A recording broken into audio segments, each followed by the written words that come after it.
वापस आते हैं, लेकिन उससे पहले विपिन शर्मा जी, देखिए इस वक्त चुनाव का दौर चला दिल्ली में, हमने देखा हम, लेकिन क्योंकि उपचुनाव पर इसलिए बात कर रहे हैं क्योंकि ये जो एक सीट है इस पर समाजवादी पार्टी बीजेपी पुरजोर कोशिश कर रही है कि कैसे जीत हासिल की जाए।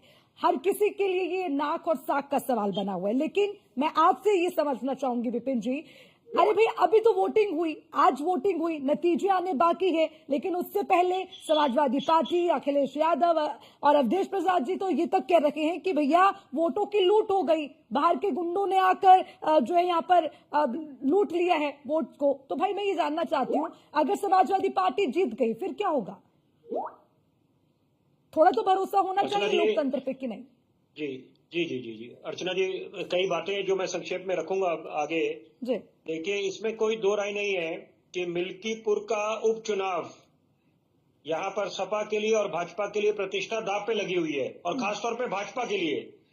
और अभी मैं बड़े ध्यानपूर्वक दोनों प्रवक्ताओं को सुन रहा था, ये लोग बड़े वरिष्ठ हैं और अपने अपने विचार इन्होंने रखे। देखिए, अगर हम ये बात बोले, क्योंकि अभी सपा के प्रवक्ता बात कर रहे थे कि 2024 में जो हार का सामना करना पड़ा उत्तर प्रदेश के संदर्भ में, अगर बात करें भाजपा को सपा के हाथों, तो ये भी कोई शक शुबा नहीं है कि बहुत बेहतरीन प्रदर्शन रहा है सपा का। लेकिन वो 2024 का जो चुनाव है लोकसभा और आज जो वर्तमान में बैठे हैं, बहुत कुछ बदल गया है। क्योंकि यहां पर हरियाणा, महाराष्ट्र में जीत दर्ज कर ली है भाजपा ने, एक नई ऊर्जा आ गई है इनके संगठन में। और साथ साथ जरूरी बात कि जो 6 सीटों पे जीत दर्ज करी, 9 सीटों में जो उपचुनाव हुए, वो अलग बात है कि ये सवाल बनता है। मैं सपा के प्रवक्ता के साथ इत्तेफाक रखूंगा, सपा के साथ हूं, खड़ा हूं। अगर ये बोले कि क्या कारण है मिल्कीपुर का चुनाव साथ साथ क्यों नहीं कराया गया साइमल्टेनियसली, वो बात बिल्कुल दुरुस्त है। लेकिन साथ साथ आपको मद्देनजर रखनी पड़ेगी बड़ी जरूरी बात यहां पर कि ये बोला जा रहा था all is not well between BJP and RSS, all is not well between Amit Shah Yogi. तो यहां पर उन अटकलों को भी विराम लग गया, क्योंकि यहां पर बढ़ चढ़कर जो मुख्यमंत्री योगी आदित्यनाथ ने दिल्ली में स्टार प्रचारक बन के भूमिका निभाई है, पहली बात। और साथ साथ जरूरी बात है कि यहां पर यह भूलना नहीं चाहिए कि इस समय जो एग्जिट पोल, तो कोई एग्जिट पोल नहीं होते यहां पर, लेकिन आपको जनता के जनादेश को स्वीकार करना पड़ेगा। तेलंगाना में अगर जीत होती है कांग्रेस की, झारखंड में होती है, जम्मू और कश्मीर में नेशनल कॉन्फ्रेंस बाजी मार जाता है।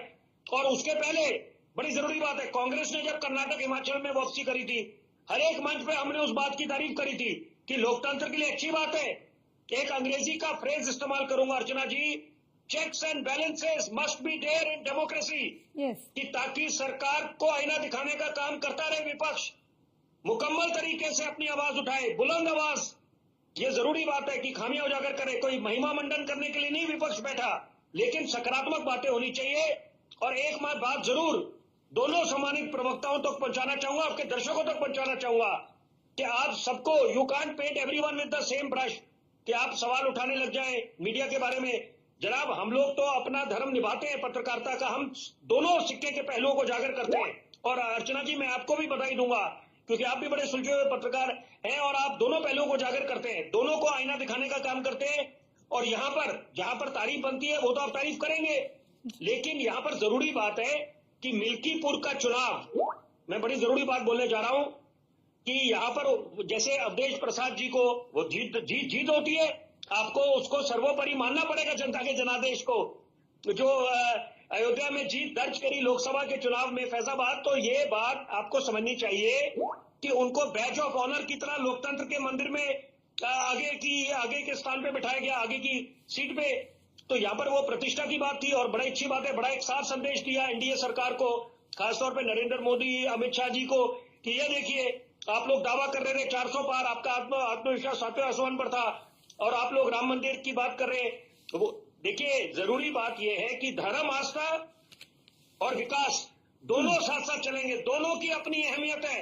भले ही अभी हम 21वीं सदी में, 22वीं सदी में भी प्रवेश करेंगे, ये दोनों फैक्टर्स अपनी अहमियत रखते हैं, ये बरकरार रहेंगे। और लोकतंत्र में हार जीत लगी रहती है, चुनावों के नतीजे 8 फरवरी को जो भी आए, लेकिन अंत में जीत एक आम आदमी की होनी चाहिए, जो वोटर अपने कंफर्ट जोन से बाहर निकले, अपना बेशकीमती वोट डालने, जनादेश डालने, यहाँ पर उनके मुद्दे, वो जो समस्या है उनका समाधान निकलना चाहिए। ऐसे ना हो कि महज वो जुमलेबाजी बन के रह जाए। आप जनता के बीच जब जाते हैं, नेता हमारे जिनको रोल मॉडल समझा जाता है, आदर्श, तो वो वादे बड़े करके आते हैं, चाहे भाजपा हो, चाहे सपा हो, कांग्रेस, सब लोग करते हैं, कोई मौका नहीं छोड़ता। लेकिन सवाल ये पैदा होता है, कितने आप मिल्कीपुर का क्या कल्याण करेंगे? जिसकी भी जीत हो, जवाबदेही बनेगी। ठीक है अजीत जी, आपके